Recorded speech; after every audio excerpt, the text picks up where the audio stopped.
नमस्कार। दूरदर्शन राजस्थान के health programme hello doctor में आप सभी दर्शकों का हार्दिक अभिनंदन और स्वागत है। मैं हूं आपके साथ अर्पिता माथुर। ऐसा माना जाता है पहला सुख निरोगी काया। अगर हम स्वस्थ रहेंगे, निरोगी रहेंगे, चिरायु रहेंगे तो हम जीवन भर खुशहाल रहेंगे।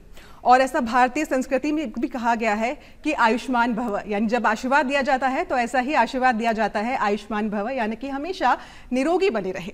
और इसी के लिए ये हम कार्यक्रम आपके लिए लाए हैं। इस कार्यक्रम के माध्यम से हम आप सभी को जागरूक करते हैं, तमाम स्वास्थ्य संबंधी जानकारी आपको देते हैं।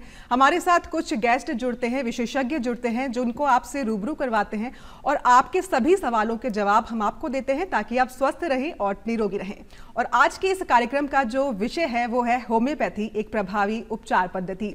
और इसी विषय पर चर्चा करने के लिए हमारे साथ दूरदर्शन स्टूडियो में मौजूद है हमारी आज की विशेषज्ञ डॉक्टर मनीला श्रीवास्तव, जो कि एक वरिष्ठ चिकित्सा अधिकारी है होम्योपैथी की आयुष चिकित्सालय जयपुर से। मैम, आपका बहुत बहुत स्वागत है दूरदर्शन स्टूडियो। धन्यवाद अर्पिता जी। बिल्कुल, और मैम से चर्चा हम करेंगे, लेकिन उससे पहले हमारे दर्शकों से हमारा निवेदन है कि जैसे कि ये लाइव शो है और आपके पास भी होम्योपैथी से रिलेटेड कोई भी सवाल है हमारे विशेषज्ञ के लिए, अगर आप भी इसके बारे में जानना चाहते हैं क्या है होम्योपैथी पद्धति, किस तरीके से इसका उपचार किया जाए, किन किन बीमारियों में ये कारगर साबित होती है, इन सभी बातों में आज हम चर्चा करेंगे। और आप जो है हमारे चर्चा में शामिल हो सकते हैं, आपके सवाल हमारे बता सकते हैं, क्योंकि लाइव प्रोग्राम में हम आपको हमारा नंबर शेयर कर रहे हैं 0141270499, 0141270498।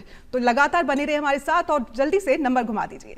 जी मैम, चर्चा आपसे शुरू करते हैं मैम कि जी पहले तो हम आपका स्वागत करेंगे एक बार। बहुत धन्यवाद बुलाने के लिए। होम्योपैथी जो है एक बेहतरीन जो कारगर सिद्ध होती है आज के समय की, अगर हम बात करते हैं एक बेहतरीन प्रभावी उपचार पद्धति इसे कहा जाता है। लेकिन होम्योपैथी की अगर हम हिस्ट्री की बात करते हैं, इतिहास की बात करते हैं, जैसा कि हम सभी जानते हैं डॉक्टर हैनीमन जो है जर्मन जो थे डॉक्टर हैं, उन्होंने इसको इंट्रोड्यूस किया था।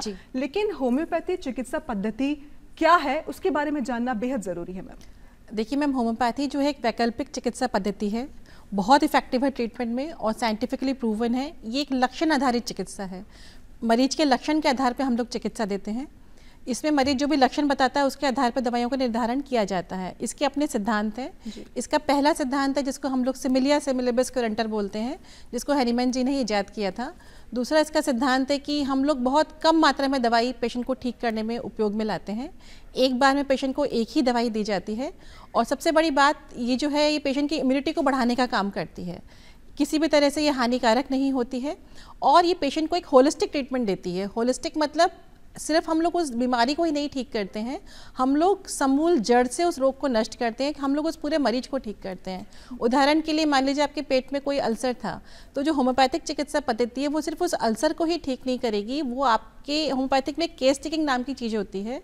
जब हम लोग केस टेकिंग करते हैं तो सिर्फ उस बीमारी के सिम्टम के साथ साथ उस समय आपके मन के क्या सिम्टम्स हैं, आपकी शारीरिक स्थिति क्या है, आपका मतलब आपके दुख क्या हैं, आपके कष्ट क्या हैं और आप कैसा महसूस करते हैं, इन सब बातों को सम्मिलित करके साथ में आपके जेनेटिक और जो बीमारियां आपके परिवार में चली आ रही हैं उनको भी कंसिडर किया जाता है। आपका खान पान देखा जाता है, आपका मन देखा जाता है। इन सबको सम्मिलित करके हम लोग एक होलिस्टिक ट्रीटमेंट देते हैं जिसमें उस बीमारी के ठीक होने के साथ साथ पेशेंट संपूर्ण रूप से स्वस्थ होता है और तभी उस बीमारी का जड़ से नाश होता है। मतलब मैम आप ये कह रही हैं कि होम्योपैथी में जो इलाज होता है न सिर्फ बीमारी का होता है बल्कि जो बीमार व्यक्ति का होता है। बीमार व्यक्ति का इलाज होता है। अगर आपके पास कोई पेशेंट आता है तो सबसे पहले उसके बारे में हम जानते हैं कि उसका हिस्ट्री क्या रही है, बैकग्राउंड क्या रहा है, तो उसके बिना हम लोग दवाई नहीं देते हैं। हम लोग पूरी उसकी हिस्ट्री जानते हैं। मतलब एक बीमारी को ठीक करने में हम लोग उसके जन्म से लेके अभी तक का उसका सारा प्रोफाइल चेक किया जाता है, सारा का सारा। उसमें उसका स्वास्थ्य आ जाता है, उसकी मन की स्थिति आ जाती है, उसका स्ट्रेस भी उसमें काउंट होता है, उसके जेनेटिक्स में जो बीमारियां चल रही हैं, उसके खानदान में जो बीमारियां चल रही हैं, वो सारा उसमें काउंट होता है। उसके बाद उसकी दवाई का निर्धारण किया जाता है। बिल्कुल मैम, बहुत अच्छी बात आप बता रही हैं। लेकिन अगर हम बात करें होम्योपैथी की, तो होम्योपैथिक में किन किन रोगों का जो है इलाज किया जा सकता है? क्योंकि कई बार बोला जाता है कि बड़ी बड़ी बीमारियां हैं जो होम्योपैथी से क्योर नहीं हो सकती है, तो आपकी नज़र में होम्योपैथिक किन किन रोगों का इलाज कर सकते हैं? क्योंकि आज के समय में देखते हैं ना, बीमारी बहुत ज़्यादा पीक पर है। अगर हम हाइपरटेंशन की बात करते हैं, बहुत ज़्यादा आज के लोगों में ये पाई जाती है बीमारी। डायबिटीज़ की अगर हम बात करते हैं, कैंसर जैसी बीमारी है, वो भी सबसे बड़ी बीमारी मानी जाती है। तो क्या इन बीमारियों का इलाज भी होम्योपैथिक में हो सकता है? मैडम होम्योपैथी जो है करीब करीब सभी बीमारियों को ठीक करती है और बहुत सफलतापूर्वक, बहुत इफेक्टिव तरीके से ठीक करती है। बट हाँ, जहाँ बीमारी का एंड स्टेज आ चुका है वहाँ तो उसको कोई भी ठीक नहीं कर सकता, तब हम भी पैलेटिव थेरेपी देंगे और कोई और जो पैथी वो भी उसको पैलेटिव थेरेपी देगी ताकि उसका जो बचा हुआ जीवन है वो बहुत अच्छे सुगमता से वो काट सके। अदरवाइज जितने भी बीमारियाँ हैं सब में होम्योपैथी बहुत ही अच्छे तरीके से उसको ठीक करती है। बिल्कुल मैम, होम्योपैथिक बहुत अच्छे तरीके से क्योर करती है। अगर आपने बताया अभी डायबिटीज के पेशेंट की अगर हम बात करते हैं, क्योंकि मीठी मीठी गोलियां होती है, छोटी छोटी गोलियां, ऐसा माना जाता है उन गोलियों को जो देख के डायबिटीज पेशेंट जो है थोड़ा सा डर जाता है कि हम कैसे ये मीठी गोलियां। कई पेशेंट आते हैं कहते हैं हमें तो डायबिटीज है, हम आपकी दवाई कैसे लें। मैं उन सभी को बताना चाहूंगी कि जो आप मीठी गोलियां देखते हैं ना, वो मीठी गोली दरअसल में दवाई नहीं होती है, वो खाली एक साधन मात्र होता है आपको दवाई देने का। वो बिल्कुल सही बात है कि वो चीनी से ही बनती है, वो सुक्रोज और लैक्टोज से ही बनती है, उसमें चीनी होती है लेकिन चीनी की मात्रा बहुत ही कम होती है। अगर डायबिटीज के पेशेंट लेना चाहें तो मतलब जितना 1 चम्मच चीनी में जितनी शुगर होती है ना, उतने में उसके पूरे महीने की दवाई आ जाती है। तो या तो वो बहुत कम मात्रा में उस दवाई को ले सकते हैं, आराम से ठीक हो जाएंगे, या फिर वो दरअसल सिर्फ साधन होता है, उसके बिना भी हम दवाई ले सकते हैं। डायरेक्ट दवाई का डोज जबान पर डाल के भी दवाई को दिया जा सकता है। तो अगर किसी का शुगर बहुत ही ज़्यादा बढ़ा हुआ हो, बिल्कुल मीठी गोलियां नहीं लेना चाहता है, तो वो डायरेक्ट उस डाइल्यूशन को जबान पर डाल के अपनी चिकित्सा कर सकता है। अच्छा, हाइपरटेंशन की भी हमने बात की है मैम, तो हाइपरटेंशन के लिए किस तरीके से होम्योपैथी क्योर करता है बीमारी को? मैडम हाइपरटेंशन अगर है तो सबसे पहले ये देखना पड़ेगा कि उसको हाइपरटेंशन किस कारण से हो रहा है। उसके स्ट्रेस में पेशेंट आ रहा है कि उसके कोई ब्लॉकेज की वजह से उसका हाइपरटेंशन हो रहा है, कि किडनी की समस्या की वजह से हाइपरटेंशन हो रहा है। फिर जो भी समस्या हो रही है उसके हिसाब से फिर उसको हम लोग पूरा इलाज देते हैं। बिल्कुल, बहुत अच्छी बात करी है आपने। लेकिन एक सवाल मेरे मन में है मैम, क्योंकि आजकल देखा जाता है एलोपैथिक जो चल रहा है, इलाज ले लेते हैं कई लोग और उसके बाद नहीं असर करती है एलोपैथिक, कई लोगों पर नहीं करती हैं, तो वो होम्योपैथिक की तरफ एक रास्ता देखते हैं, ढूंढते हैं। लेकिन कई बार ऐसा माना जाता है, एक मिथ कह सकते हैं हम उसको, कि अगर होम्योपैथिक लेते हैं तो वापस वो एलोपैथिक ने जो जड़ से खत्म करी उस बीमारी को, तो वो बीमारी वापस से पनपती है, यानी कि वो रोग को वापस जिंदा करता है, उसके बाद क्योर करता है। ऐसा है कि नहीं? बिल्कुल गलत है, ये 100% गलत बात है कि होम्योपैथी किसी बीमारी को बढ़ा देती है या वापस से जिंदा करती है। ऐसा कभी नहीं होता, बिल्कुल भी नहीं होता। पर यह है कि जो बाकी पैथियां हैं ना, वो रोग को दबाती हैं। देखिए, आप इस बात को ऐसे समझिए कि बाकी पैथी को किसी ने आपने इलाज लिया तो उसने रोग को दबा दिया। हम जब उसको दवाई देना शुरू करेंगे तो हम लोग की कोई ऐसी दवाई नहीं होती जो रोग को दबाए। रोग ठीक होना जब स्टार्ट होता है तो वो हल्का सा वो फिर उभर के सामने आता है। इसी को लोग समझते हैं कि भाई हमारी बीमारी बढ़ गई है, लेकिन दरअसल वो ठीक होने की शुरुआत होती है। मतलब आप ये मान रहे हैं कि एक बिल्कुल भ्रामक स्थिति है, बिल्कुल भ्रामक है। ये होम्योपैथी रोग को बढ़ा देती है, 100% ये भ्रामक तथ्य है। बिल्कुल भी इसमें कोई तथ्य दरअसल है ही नहीं इसमें। तो बिल्कुल मैं दर्शकों से भी निवेदन करना चाहूंगी कि होम्योपैथी के लिए जो भी भ्रांतियां फैली हुई है, जो भी मिथ हैं, वो उनसे आप दूर रहें, और जो भी हमारे विशेषज्ञ हैं जो आपको एडवाइस दे रहे हैं उनकी बात जरूर सुने। और साथ ही जो आपके जो नियर बाय जो भी डॉक्टर हैं, होम्योपैथिक के हों या एलोपैथिक के, कोई भी विशेषज्ञ हो सकते हैं, तो उनसे एक बार आप जानकारी लें अच्छे से, क्योंकि जागरूकता होना बेहद जरूरी है, बेहद जरूरी, स्वास्थ्य के लेकर भी और हर तरह से लेकर जागरूकता जो है, क्योंकि हमारा जो प्रोग्राम है हेलो डॉक्टर, वो जागरूकता कार्यक्रम भी है, न केवल स्वास्थ्य प्रोग्राम है, तो जागरूकता कार्यक्रम भी। इसी के साथ दर्शकों से एक बार फिर मैं निवेदन करना चाहूंगी, क्योंकि लाइव प्रोग्राम है, हमारे साथ होम्योपैथिक की विशेषज्ञ बैठी हैं, और आपके मन में कोई भी सवाल है तो तुरंत हमारे जो नंबर स्क्रीन पे दिख रहे हैं आपको, उन्हें फोन कर दीजिए फटाफट। और मैम, अगर आगे हम बढ़ते हैं तो एक सबसे बड़ा सवाल मेरे मन में ये आता है, क्योंकि होम्योपैथिक जो है काफी लंबा प्रोसेस ऐसा लोग मानते हैं, क्योंकि ऐसा बोला जाता है कि धीरे धीरे इसकी शुरुआत होती है लेकिन जड़ से ये बीमारी को खत्म कर देती है। तो इसके पीछे क्या कुछ विचार आते हैं? मैडम, ये बिल्कुल भी लंबा ट्रीटमेंट नहीं होता है। दरअसल समस्या ये है कि जब पेशेंट सब जगह से थक हार जाता है तो वो अंत में होम्योपैथिक डॉक्टर के पास पहुंचता है। तो जब कोई बीमारी आपके पास, मान लीजिए आप 20 साल से किसी बीमारी से ग्रस्त हैं और आप 20 साल से उसके जगह जगह इलाज ले रहे हैं, 20 साल के बाद आप मेरे पास आए और फिर कहेंगे मैडम इसको आप फटाफट ठीक कर दीजिए, तो उस टाइम तक बीमारी की जड़ें इतनी गहरी हो जाती है कि मैं उसको फटाफट कितना भी कोशिश कर लूँ ठीक नहीं कर सकती हूँ। किसी 20 साल पुरानी बीमारी को और 2 दिन 20 दिन पुरानी बीमारी को ठीक करने में समय में बहुत डिफरेंस आ जाता है। तो सिर्फ इसलिए समय लग जाता है क्योंकि आप हर जगह से हार के हमारे पास पहुंचते हैं। अगर आप इसको अंतिम चिकित्सा पद्धति ना मान के प्रथम चिकित्सा पद्धति के रूप में इसको अपनाते हैं तो इसके तीव्रतम रिजल्ट्स हैं।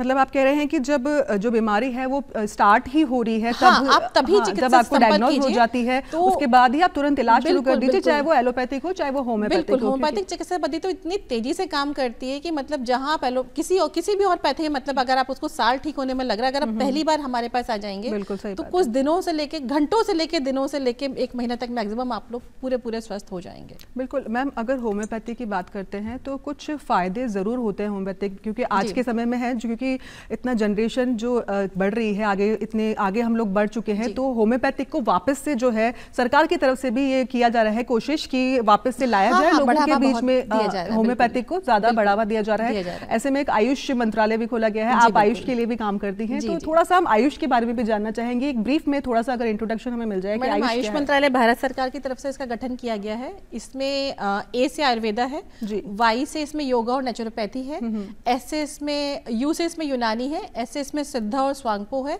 और जो अंतिम में जो एच है वो होम्योपैथी का है। तो होम्योपैथी को इस आयुष मतलब मेन स्ट्रीम में लाने का एक कोशिश किया गया है और इसको बहुत बढ़ावा भी आजकल दिया जा रहा है। आपके पास कई पेशेंट भी आते होंगे होम्योपैथिक से रिलेटेड, तो क्या कुछ उनकी क्वेरीज रहती होंगी और किस तरीके से समाधान किया जाता है मैम, क्योंकि वो जानना भी ज़रूरी है, क्योंकि अगर हम लाइव बात करते हैं, प्रैक्टिकल बात करते हैं, तो काफ़ी उस चीज़ के बारे में जानकारी मिलेगी। किस तरीके से आपके पेशेंट आते हैं और क्या क्या सवाल उनके मन में रहते हैं? मैम पेशेंट तो देखिए सब तरह के आते हैं, मतलब सबसे ज़्यादा ओपीडी में स्किन प्रॉब्लम्स की भीड़ रहती है। स्किन प्रॉब्लम के मरीज हमारे पास बहुत ज़्यादा पहुँचते हैं। पथरी के पेशेंट हमारे पास बहुत ज़्यादा आते हैं, गायनिक प्रॉब्लम के आते हैं, हर तरह की प्रॉब्लम के मतलब मरीज तो पहुंचते ही पहुंचते हैं। उनकी पहली क्वेरी रहती है कि उनका वही जो मिथ है कि इसमें तो बहुत टाइम लग जाएगा, या कई बार वो लोग कहते हैं कि मैडम अकेले होम्योपैथी से नहीं होगा, हम लोग साथ में अन्य पैथी भी चलाएं, उसके साथ में हम होम्योपैथी लेंगे। तो वो कहीं से भी उचित नहीं है, क्योंकि होम्योपैथी अपने आप में इतनी क्षमता रखती है कि आपको पूरा का पूरा ठीक कर सकती है। आप लोग जब 10 तरह की पैथी एक साथ मिला देते हैं तो किसी भी पैथी का फिर आपको पूरा रिजल्ट नहीं मिल पाता है। तो होम्योपैथिक वाकई क्षमता रखती है कि आपको पूरी तरह से जो है बहुत इफेक्टिव पैथी है, बहुत इफेक्टिव पैथी है। स्किन डिजीज की भी आपने बात करी है मैम अभी, क्योंकि स्किन डिजीज के अभी काफी बढ़ भी रहे हैं, और अभी हाल ही में अगर हम देखें तो वायरल बहुत ज्यादा बढ़ रहा है, लोगों में सर्दी जुकाम खांसी जो है, फीवर, उसके लिए भी काफी बढ़ रहे हैं लोग। तो उसके लिए कौन सी दवाई ज्यादा इफेक्टिव रहेगी, और ऐसी कौन सी बीमारी है, अगर हम आज के समय की भी बात करते हैं, ऐसी कौन सी सबसे ज्यादा बीमारी है जो जिसका इलाज सिर्फ और सिर्फ होम्योपैथिक के पास है? मैम देखिए सिर्फ और सिर्फ होम्योपैथिक मत बोलिए, हर पैथी में हर चीज़ का इलाज होता है, लेकिन बहुत इफेक्टिव तरीके से अगर होम्योपैथी किसी चीज़ को ठीक कर सकती है तो वो पहली तो है त्वचा की बीमारियाँ। अच्छा। क्योंकि बाकी पैथियों में त्वचा की बीमारियों को खाली दबाया जाता है। मैंने देखा है, जैसे मान लीजिए आप एक सोराइसिस का उदाहरण ले लीजिए। सोराइसिस एक त्वचा की बीमारी है जिसमें स्केल्स स्किन पे बहुत सारे आने लग जाते हैं। बाकी पैथी में जब तक आप इलाज लेंगे, मान लीजिए आपने 5 साल इलाज लिया तो 5 साल तक आपकी वो बीमारी दबी रहेगी, लेकिन 6वें साल आप जैसे ही इलाज लेना बंद करेंगे सोराइसिस वापस से सरफेस पे आ जाती है। पर होम्योपैथिक ऐसी चीज़ है क्योंकि वो आपको स्ट्रेस को भी काउंट करती है। हम जब भी सोराइसिस के पेशेंट को हम लोग दवाई देते हैं, पूरा जब उसका केस टेकिंग होता है तो हमारा पहला क्वेश्चन होता है कि आपको स्ट्रेस क्या है, क्योंकि ये सब आपके लाइफस्टाइल डिसऑर्डर्स हैं। एक्चुअली आपको जो स्ट्रेस है जीवन का, जो कॉर्टिसोल के हाई लेवल्स हैं, उन सब की वजह से सोराइसिस, डायबिटीज, हाइपरटेंशन, ये सब बीमारियां होती हैं पेशेंट्स को। बिल्कुल मैम, हमारे साथ एक कॉलर जुड़ चुके हैं, फोन लाइन पर हैं, भोपाल से डॉक्टर प्रदीप साहू। नमस्ते। हेलो, क्या आप हमें सुन पा रहे हैं? अच्छा, हाँ मैडम, मैं प्रदीप बोल रहा हूँ भोपाल से। जी डॉक्टर प्रदीप साहू जी, क्या सवाल है सर आपका? मैं मैडम से पूछना चाहता हूँ, डॉक्टर मनीषा श्रीवास्तव मैडम से। जी मैडम, आपने शुरू में ही कहा कि जो होम्योपैथी है ये एक वैकल्पिक चिकित्सा पद्धति है, तो इस तरह से बोलना क्या इसके महत्व को कम नहीं करता है? क्या कई जगह देखा गया है कि होम्योपैथी एलोपैथी से भी ज्यादा इंपॉर्टेंट होती है और इंपॉर्टेंट रोल प्ले करती है। एक तो ये, क्या भविष्य में ये मुख्य चिकित्सा पद्धति हो सकती है? दूसरा ये कि वो बीमारियां जिनमें गोल्डन आवर्स इंपॉर्टेंट होते हैं, जैसे ब्रेन स्ट्रोक का, कार्डियक अरेस्ट का और भी दूसरी बीमारियां, पैरालिसिस वगैरह, उसमें होम्योपैथी क्या मदद कर सकती है? जी मैम, 3 सवाल है उनके। 2 है। हाँ, एक तो उन्होंने पूछा, जैसे आपने फर्स्ट जो बोला है वैकल्पिक, जो मैंने सबसे पहले बोला कि वैकल्पिक चिकित्सा पद्धति, देखिए सर इसको मान्यता जो दी गई है वो वैकल्पिक चिकित्सा पद्धति के रूप में ही दी गई है। मैंने मैडम से भी कहा कि लोग इसको सेकंड पद्धति के रूप में इंपॉर्टेंस देते हैं, लेकिन अगर वो सीधे हमारे पास आते हैं और मुख्य चिकित्सा पद्धति के रूप में इसे अपनाते हैं तो रिजल्ट्स कहीं ज़्यादा बेहतर होते हैं। मैं खुद ही स्वीकारती हूँ कि इसको मुख्य चिकित्सा पद्धति के रूप में लोगों को अपनाना चाहिए, लेकिन लोगों का जो अभी तक का रुझान है, लोगों ने और इसको वैकल्पिक चिकित्सा पद्धति के रूप में अपना रखा है। इसका जो शास्त्र है, जितना इसके बारे में लिखा गया है, इसको वैकल्पिक चिकित्सा पद्धति के रूप में ही लिखा गया है, लेकिन आने वाले समय में वो दिन दूर नहीं है जब इसको मुख्य चिकित्सा पद्धति के रूप में अपनाया जाएगा। मैम, एक सवाल और था उनका कि उन्होंने बोला जो बड़े बड़े जो बीमारियां हैं, जैसे कैंसर हुई या जो भी क्रिटिकल जो बीमारियां होती हैं, पर इमरजेंसी भी कह सकते हैं, तो उसमें क्या होम्योपैथिक इफेक्टिव होती है? देखिए जो क्रिटिकल कंडीशंस होती हैं, जैसे मान लीजिए पेशेंट को ब्रेन स्ट्रोक ही आ गया, तो उस टाइम पे हमारी थोड़ी सी रेस्ट्रिक्शंस हो जाते हैं, क्योंकि जब पेशेंट को ही स्ट्रोक आ गया है वो आपको लक्षण बताने के लिए उपलब्ध नहीं है उस टाइम पे, और हमारी लक्षण आधारित चिकित्सा पद्धति है। अच्छा। उस टाइम पे इलाज अगर दिया तो जा सकता है, लेकिन वो मैं नहीं समझती कि बहुत ज़्यादा उचित होगा। उस टाइम पे उसका इमरजेंसी कंडीशंस में किसी दूसरी पैथी में भेजना ज़्यादा उचित होगा उसकी जान बचाने के। मतलब आप ये कह रहे हैं कि इमरजेंसी कंडीशन में जो होती है, क्रिटिकल कंडीशन में होती है, तो उस वक्त एलोपैथी या लक्षण का अभाव है ना उस टाइम पे, आप कैसे लक्षण लेंगे उस पेशेंट के? हाँ, ये सब समस्याएं रहती हैं। कुछ रेस्ट्रिक्शंस हैं होम्योपैथी के, उसमें ये भी है कि भाई बहुत क्रिटिकल कंडीशंस में जहाँ पेशेंट ही बेहोश हो चुका है, कोमा में जा चुका है, उसको ब्रेन स्ट्रोक हो चुका है, तो इस टाइम पे उसको दूसरी पद्धति में चले जाना चाहिए। मैम इमरजेंसी कंडीशन की अगर हम बात कर रहे हैं, इमरजेंसी कंडीशन जब आती है तो ऐसे में हम किसी दूसरी मेडिसिन या जो भी पैथी है हम उसका सहारा ले सकते हैं होम्योपैथिक के साथ में? बिल्कुल ले सकते हैं, क्यों नहीं ले सकते हैं। देखिए होम्योपैथी का मुख्य उद्देश्य है पेशेंट की जान की रक्षा करना। बिल्कुल ठीक है, तो हमारा उस टाइम उद्देश्य जो पहला ही होता है, सिर्फ ये नहीं होता कि हम इसको सिर्फ होम्योपैथिक चिकित्सा पद्धति से जिंदा रखें या इसको क्योर करें। डॉक्टर का पहला उद्देश्य होता है पेशेंट को स्वस्थ करना। तो अगर आप जानते हैं कि इस टाइम पे आपकी चिकित्सा पद्धति से ये पूर्ण रूप से ठीक नहीं हो सकता है, तो दूसरी पद्धति का सहारा लेने में, मरीज की जान बचा के इस तरह से करने में कोई नुकसान नहीं। मतलब हम साथ में होम्योपैथी के साथ अदर मेडिसिन ले सकते हैं? बिल्कुल ले सकते हैं। इमरजेंसी कंडीशंस में आप होम्योपैथी के साथ में अदर मेडिसिन ले सकते हैं। अच्छा, एक सवाल मेरा ये है कि मैम जिस तरीके से बच्चों में अगर हम बात करते हैं कि काफी वायरल की समस्या रहती है, खांसी जुकाम बुखार या जो भी बीमारियां होती है, बच्चों के लिए होम्योपैथिक दवाइयां इफेक्टिव होती हैं, और किन किन बीमारियों में अगर हम बात करें तो बच्चों के लिए होम्योपैथिक बढ़िया होती है, अच्छी कारगर दवाई साबित हो सकती है? मैडम बच्चों के लिए A to Z बीमारियां जितनी भी होती है उन सब में होम्योपैथिक बहुत इफेक्टिव है। अच्छा। बच्चों को और कोई दवाई दरअसल देनी नहीं चाहिए, क्योंकि जैसे एंटीबायोटिक्स होती है उनके इम्यून सिस्टम को कमजोर कर देती हैं। आप बच्चे को एक बार एंटीबायोटिक्स पर रख दीजिए, फिर वो आजीवन लो इम्यूनिटी से जूझता रहेगा, क्योंकि एंटीबायोटिक्स का काम ही होता है कि वो आपकी इम्यूनिटी को डैमेज कर देती हैं। अच्छा। इसलिए होम्योपैथिक तो मतलब जन्म से लेके जब तक बच्चा है पूरा उसको होम्योपैथिक पे ही रखना चाहिए। उसकी हर तरह की बीमारी को ठीक करने में होम्योपैथिक बहुत कारगर है। एक होम्योपैथिक में काफ़ी बोला जाता है कि खान पान का बेहद ध्यान रखना आवश्यक है, क्योंकि अगर हम खान पान की बात करते हैं, ऐसा बोला जाता है कि ज़्यादा गंध वाली, जो ज़्यादा खुशबू वाली चीज़ें हैं वो नहीं लेनी है, लहसुन प्याज ये नहीं खाना है, खटाई नहीं खानी है, तो ये कुछ सच है या नहीं है? मैडम होम्योपैथिक चिकित्सा पद्धति के साथ में 2-3 तो देखिए खास परहेज होते हैं। इसकी दवाइयों के कुछ एंटीडोट्स होते हैं दरअसल, जो इसकी दवाइयों के असर को निल कर देते हैं। उसमें पहला है कपूर और दूसरा है कॉफ़ी और तेज गंध वाली चीज़ें। ये चीज़ें आपको होम्योपैथिक जब भी आप मेडिसिन ले रहे हैं तो इन चीज़ों को आपको अवॉइड करना चाहिए। दूसरे इसमें कोई खास बड़े परहेज नहीं होते भाई। आपने जब भी दवाई ली है 5 मिनट पहले आप कुछ ना खाएं, 5 मिनट बाद आप कुछ ना खाएं। हाँ, आप जैसे दवाई जो है जबान पर डाली जाती है और जबान से ही घुलती है, तो जब भी आप दवाई लें आपकी जबान बिल्कुल साफ होनी चाहिए। कुल्ला करके ही आपको, जबान साफ करके ही आपको दवाई लेनी चाहिए। ये एक बहुत खास चीज़ है। बाकी प्याज का परहेज, लहसुन का परहेज ऐसा कुछ भी नहीं होता है। 5 मिनट पहले 5 मिनट बाद आप कुछ भी नहीं खाएं। होम्योपैथिक जो मेडिसिन है तीव्रतम गति से काम करती है। 5 मिनट तो उसका पूरा एक्शन उसका हो जाता है बॉडी में दरअसल, तो 5 मिनट बाद किसी भी परहेज की आवश्यकता नहीं होती है। बाकी हाँ, डिजीज स्पेसिफिक परहेज होते हैं। अब जैसे आप मान लीजिए पथरी का इलाज मुझसे ले रहे हैं, तो पथरी को होने से रोकने के लिए जो भी खान पान के परहेज होंगे वो तो आपको लेने पड़ेंगे कि भाई आपकी कैल्शियम की डाइट को वो स्ट्रिक्ट करना पड़ेगा, पानी ज़्यादा लेना पड़ेगा, सिट्रस फ्रूट्स आपको ज़्यादा लेने पड़ेंगे। तो वो सब होम्योपैथिक दवाई के हिसाब से नहीं होते हैं, वो आपके रोग के हिसाब से होते हैं। अच्छा, दर्शकों से हम बता दें कि हमारे साथ है डॉक्टर मनीला श्रीवास्तव, आयुष चिकित्सालय जयपुर से हैं, और इसके साथ ही हमारा जो आज का विषय है होम्योपैथी एक प्रभावी उपचार पद्धति, इस पर हम चर्चा कर रहे हैं। और आपका अगर कोई सवाल है जल्दी से फ़ोन घुमा दीजिए हमारे लिए। और मैम से चर्चा कर रहे हैं। मैम, अगर होम्योपैथी के अलावा अगर हम बात करते हैं, आयुष से संबंधित भी बात करते हैं, या आज के समय की लाइफस्टाइल की बात करते हैं, यूथ की बात करते हैं, क्या कुछ होम्योपैथिक का भी रोल हो सकता है? क्योंकि आप एक वरिष्ठ चिकित्सा अधिकारी हैं और आयुष के साथ भी जुड़ी हुई हैं, तो आज की लाइफस्टाइल को लेकर आप क्या विचार रखती हैं, और जो जनरेशन जो हमारी चल रही है उनके खान पान को लेकर आप क्या सोचते हैं? मैडम, आजकल की जनरेशन जो एक तो बहुत ज़्यादा स्ट्रेस में है। बिल्कुल है, और स्ट्रेस की वजह से ही आजकल सारी बीमारियां हैं। मतलब पहले जो ये फैटी लीवर जैसी बीमारियां हैं या जो सोराइसिस जैसी बीमारियां हैं, कभी भी 45-50 से पहले देखने को नहीं मिलती थी। आजकल मेरे ओपीडी में मतलब 20 साल के बच्चे भी फैटी लीवर से ग्रस्त होकर आ रहे हैं।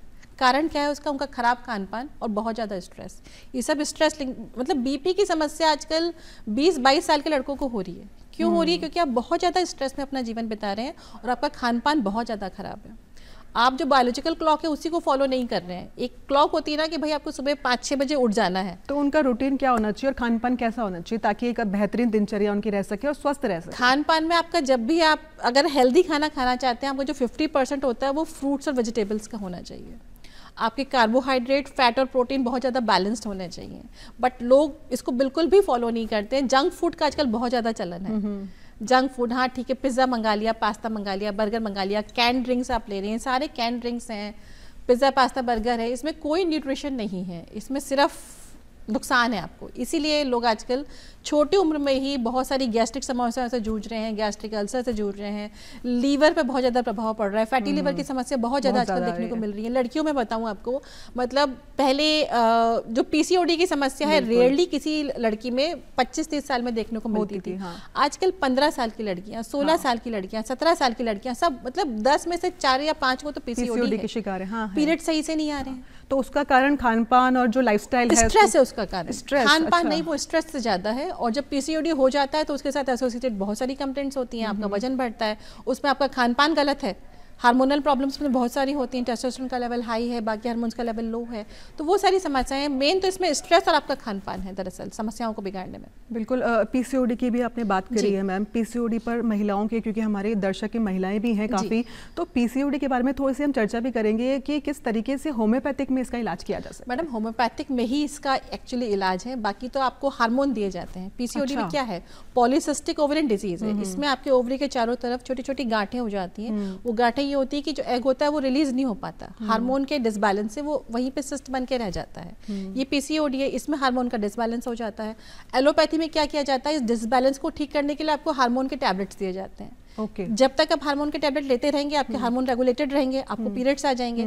जहां आपने हार्मोन छोड़ा फिर से क्या होगा, वही पीसीओडी, वही का वही है। तो जो हम लोगों में ये हम लोग देखते हैं, जैसे आपने उसका केस टेकिंग देना स्टार्ट किया कि बेटा तुम में ये स्ट्रेस आया क्यों है। जब भी हार्मोन का इम्बैलेंस है, भाई पीसीओडी हार्मोन के इम्बैलेंस से होता है, और हार्मोन का इम्बैलेंस हमेशा स्ट्रेस से होता है। तो हम लोग को उसका स्ट्रेस पता करना होता है कि लड़की, ये बच्ची स्ट्रेस में आखिर आई क्यों है। फिर उसके पैथोलॉजी के साथ उसका स्ट्रेस मिला के, उसके मन के डर भ्रम जो भी है सब मिला के फिर दवाई का निर्धारण होता है। तो वो हार्मोनल लेवल से हम लोग उस पीसीओडी को ठीक करते हैं। मतलब आप कह रहे हैं कि पीसीओडी जो है हार्मोन इम्बैलेंस से जुड़ी हुई है और हार्मोनल जो है ट्रीटमेंट दिया जाता है होम्योपैथी के थ्रू। होम्योपैथी के थ्रू हार्मोनल ट्रीटमेंट नहीं दिया जाता है। हार्मोन का जो डिसबैलेंस है ना मैडम, उसको ठीक किया जाता है, उसको ठीक किया जाता है। वो डिसबैलेंस है क्यों, हम लोग रूट कॉज को ठीक करते हैं। तो जो जहां से हार्मोन सिक्रीट हो रहा है वो सिक्रेशन प्रॉपर होता है ऑटोमेटिकली। ये वही बात आगे जब आपने स्टार्टिंग में कही थी कि हम डिजीज पर ध्यान नहीं देते हैं, हम व्यक्ति विशेष पर बिल्कुल उस पर ध्यान देते हैं। हम उस व्यक्ति से पूछेंगे कि तुमको स्ट्रेस इस एज में आया क्यों है, तो हमेशा कोई ना कोई रीजन निकल के आता है। अच्छा, स्ट्रेस की बात कर रहे हैं, क्योंकि आज की जो यंग जनरेशन है और किसी भी जनरेशन, छोटे छोटे बच्चों को काफी स्ट्रेस हो रहा है, तो उसका कारण हम क्या मान सकते हैं, किस तरीके से? कारण बिजी लाइफस्टाइल है। पेरेंट्स, सबसे बड़ी बात तो इसमें पेरेंट्स की गलती होती है दरअसल। अगर आप बहुत ज्यादा बिजी, आप बच्चे पे ध्यान देंगे नहीं, तो बच्चा अपना जो अकेलापन होता है उसको कहाँ से दूर करेगा। तो बच्चा फिर गलत चीजों की तरफ उसको झुकाव होता है, तो बहुत ज्यादा घर के बाहर रहने लग जाएगा अपना मन लगाने के लिए, और या फिर वो बहुत ज़्यादा आपके नेट में, टीवी में, मोबाइल में, इसमें घुस जाएगा। तो ये सब जो उसका अकेलापन होता है ना मैडम, अकेलापन के साथ साथ उसको डर भी होता है, क्योंकि उसको एक सपोर्ट की कमी दरअसल बच्चे को महसूस होती है। जब पेरेंट्स उसको टाइम नहीं दे पाते हैं, वो अपना अकेलापन दूर करने के लिए, उसको एक डर रहता है, घबराहट रहती है, उसको दूर करने के लिए वो तरह तरह की चीज़ों में घुसता है। इस तरह से उसका स्ट्रेस। तो पेरेंट्स का आप बहुत बड़ा रोल भी मानते हैं, लेकिन अगर हम बात करते हैं स्कूल लेवल पर या एजुकेशन लेवल पर, बच्चे बाहर निकलते हैं, कंपटीशन लेवल इतना ज़्यादा है, तो वो स्ट्रेस भी हम बच्चे जो है फेस करते हैं। तो ऐसे में पेरेंट्स को, क्योंकि मैं चाहूँगी कि आप डॉक्टर हैं, पेरेंट्स को भी एक एडवाइस दें, संदेश दें, कैसे बच्चों के वो जो बाहर की जो कॉम्पिटिटिव लाइफ है और जो घर की जो लाइफ है उसको किस तरीके से बैलेंस किया जाए। मैडम पहली बात तो पेरेंट्स को बच्चों को टाइम देना चाहिए, सबसे बड़ी बात टाइम देना चाहिए। भले ही आप दिन का 1 घंटा निकालें, लेकिन 1 घंटा पूरा का पूरा आपका बच्चों के लिए होना चाहिए। आपके बच्चे अगर कंपटीशन भी दे रहे हैं तो मतलब डॉक्टर बन जाना या इंजीनियर बन जाना जिंदगी नहीं होती है। आप बच्चों को हमेशा समझाएं कि आपको एक अच्छा इंसान बनना है। आप डॉक्टर नहीं बनेंगे, इंजीनियर नहीं बनेंगे, तो भी बहुत सारे आपके पास कैरियर ऑप्शंस होते हैं। इसमें पेरेंट्स क्या करते हैं, बहुत ज्यादा पेरेंट्स की भी गलती होती है इसमें, बिल्कुल बच्चों को स्ट्रेस में डालते हैं। तुमको एग्जाम पास करना ही करना है, तुमको डॉक्टर, फिर उसकी परिणति क्या होती है। अभी आप देखिए कोटा में कितने सुसाइड हो रहे हैं। बच्चे क्यों डिप्रेशन में आ रहे हैं, क्योंकि उनको लगता है कि वो अपने पेरेंट्स के एक्सपेक्टेशन को पूरा नहीं कर पा रहे, वो कहीं फेल हो रहे हैं दरअसल। लेकिन वो फेलियर नहीं है ना। अगर आपको भगवान ने जीवन दिया है तो आपका डॉक्टर बन जाना आपका जीवन थोड़ी है। आपके पास बहुत सारे कैरियर ऑप्शंस हैं। पूरी दुनिया सिर्फ डॉक्टर इंजीनियर में थोड़ी बटी हुई है, नहीं बटी हुई है, बहुत सारे कैरियर ऑप्शंस हैं। पर हम लोग शुरू से बच्चों को इतना स्ट्रेस में रखते हैं कि भाई बच्चों पैदा होते ही निर्धारण हो जाता है, ये डॉक्टर, ये इंजीनियर, ये टीचर।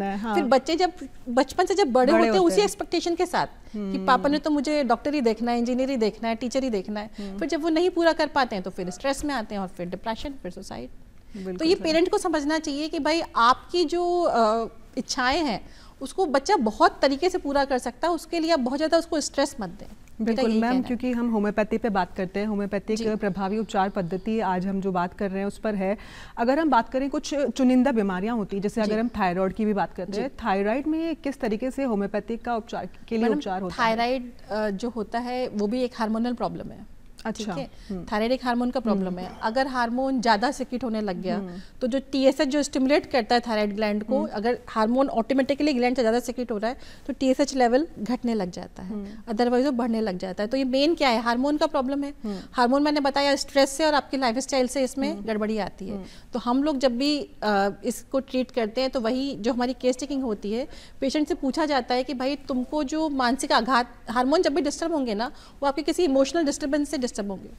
हार्मोन को ये बुखार, जुकाम, खांसी ये सब डिस्टर्ब नहीं कर सकते हैं। हार्मोन डिस्टर्बेंस हमेशा इमोशनल लेवल्स पे होते हैं। तो पेशेंट से हम लोग केस टेकिंग जब हिस्ट्री लेते हैं उसकी पूछते हैं कि भाई तुम्हें क्या सदमा लगा था, तुम्हारा क्या कष्ट था, क्या बड़ा जीवन में तुम्हारे एक बदलाव आया जिसके बाद तुमको थायराइड की समस्या तुमको हुई। बिल्कुल। फिर वो चीज़ हमको हमारी बीमारी के कंसिडरेशन में, ट्रीटमेंट के कंसिडरेशन में लेनी पड़ती है। जो उसका स्ट्रेस था वही उसका टर्निंग पॉइंट होता है एक्चुअली बीमारी का। फिर उसको कंबाइन किया जाता है, फिर उसमें मेडिसिन सेलेक्ट की जाती है और पूरा थायराइड मतलब हाइपोथायराइडिज्म, हाइपरथायराइडिज्म दोनों परफेक्टली ठीक होते हैं। आज के समय में मैम एक बहुत ही कॉमन डिजीज जो सुनाई दे रही है वो है सर्वाइकल।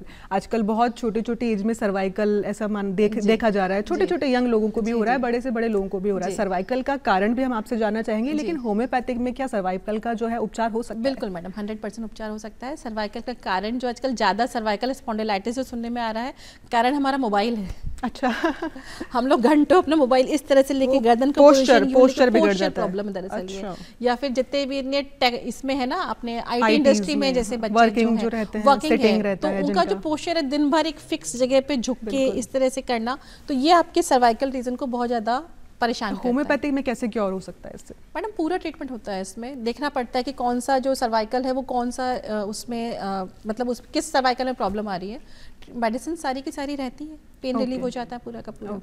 होम्योपैथी की अगर हम बात करते हैं, सब देखते हैं जो जहाँ फायदे हैं वहाँ नुकसान भी है। अगर हम होम्योपैथिक के फायदों की बात करें और नुकसान की बात करें तो क्या उसके फायदे हैं और क्या नुकसान? मैडम पहले मैं आपसे नुकसान के बारे में बात करती हूँ। दरअसल इसका कोई नुकसान नहीं है। अच्छा, होम्योपैथी का कोई भी नुकसान नहीं है, बहुत सेफ और इफेक्टिव पैथी है।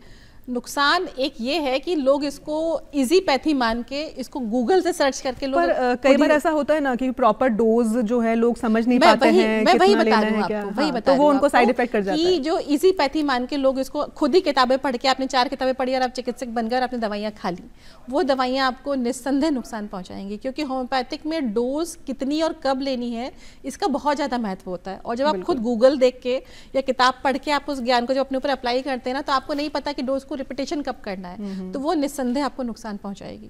बिल्कुल मैम, अगर होम्योपैथिक पे ही हम बात कर रहे हैं तो क्योंकि आखिरी सवाल है मेरा, क्योंकि समय की कमी के चलते हमें थोड़ा प्रोग्राम क्लोज करना पड़ेगा, लेकिन आखिरी सवाल ये है हमारा दर्शकों के लिए खासकर कि घर में हम ऐसी कुछ दवाइयाँ, चुनिंदा होम्योपैथिक दवाइयाँ कौन सी रखें जिनका समाधान जो है समस्या इजीली हो जाए? क्योंकि आजकल क्या सर्दी, जुकाम, खांसी, बुखार जो बेसिक जनरल दवाइयाँ होम्योपैथिक की घर में रख सकते हैं और कितनी डोज ली जाए उसकी?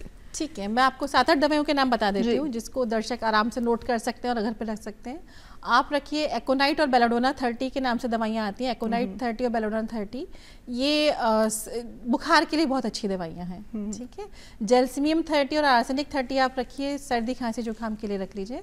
पेट में अगर दर्द है आप कोलोसिन 30 रखिए। डायरिया की समस्या है तो आप अलोस 30 रखिए। उल्टी की समस्या के लिए आप इपिकाक 30 रखिए। और चोट लगने के लिए आप हमेशा आर्निका और कैलेंडोला की दवाई रखिए। आर्निका 30, कैलेंडोला 30, और इनकी ट्यूब्स भी आती हैं, ऑइंटमेंट के रूप में भी उपलब्ध है। चोट लगने में बहुत इफेक्टिव दवाइयाँ हैं आर्निका 30 और कैलेंडुला 30। बाकी इससे बड़ी अगर आपको कोई समस्या आती है तो अपने निकटतम चिकित्सक से आप लोग संपर्क करिए। बिल्कुल मैम, हम हमारे साथ जुड़ी हैं, दूरदर्शन स्टूडियो में आई और होम्योपैथिक के बारे में बहुत अच्छी बातें बताई है, क्योंकि कम खर्चीली ये मेडिसिन पैथी है, कॉस्ट इफेक्टिव है, हाँ, जो लोग अफोर्ड भी कर सकते हैं। और आपने बहुत अच्छी इन्फॉर्मेशन भी दी है, दवाइयों के नाम भी बताया। हमारे साथ आप दूरदर्शन स्टूडियो में आई, उसके लिए बहुत बहुत धन्यवाद। Thank you. और दर्शकों से मैं बोलना चाहूंगी, क्योंकि पहला सुख निरोगी काया होता है, तो अपना ध्यान रखिए और सुखी रहिए। इसी कामना के साथ मैं अर्पिता माथुर आपसे इजाजत लूंगी और आप देखते रहिए हेलो डॉक्टर। नमस्कार। नमस्कार।